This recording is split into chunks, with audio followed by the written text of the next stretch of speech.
ګرانو مینوالو، زه حبیب الله حبیب د چیل ډیری اوسیدونکی یم. دغه د پښتو ژبې خدمت کومه او ګران زړه ته راتیر او ډیر خوږ صحافي ایاز صاحب یو نړۍ مننه کومه چې مونږ له وخت وویسته راغلو د پښتو په خاطر باندې.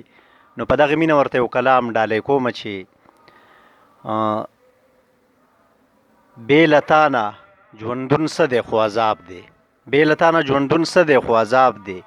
را بشم باقاعده پوره کلام له چې نظم عنوان دی واکدار. د کام واکداره، د کام واکدار نور د دروغو تقریرونه مکړه، د کام واکداره بس لوزونه مکړه. تا که څه کړي دي د خپل ذاتي شهرت دپاره، زمونږ دپاره نه د خپل شان او شوکت دپاره. تا د خوارانو مزدورانو خال پوښتلی چېرته، یا د کونډو یتیمانو خال پوښتلی چېرته؟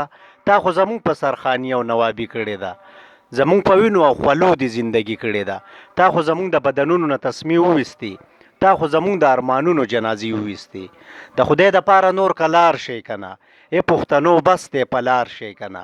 د دوی دپاره هسې خوشې ډمامې مه وښئ، د مرداباد او زنداباد دغه نارې مه وښئ. مړه نه خان او نه نواب زنداباد، یوه ډوډۍ او دوه کباب زنداباد. مړه نه خان او نه نواب زنداباد، یوه ډوډۍ او دوه کباب زنداباد. خدای خبر دا په کوم عذاب کې اموخته خلک دی. زما د کام دا پښتانه څه عجیبه خلک دی.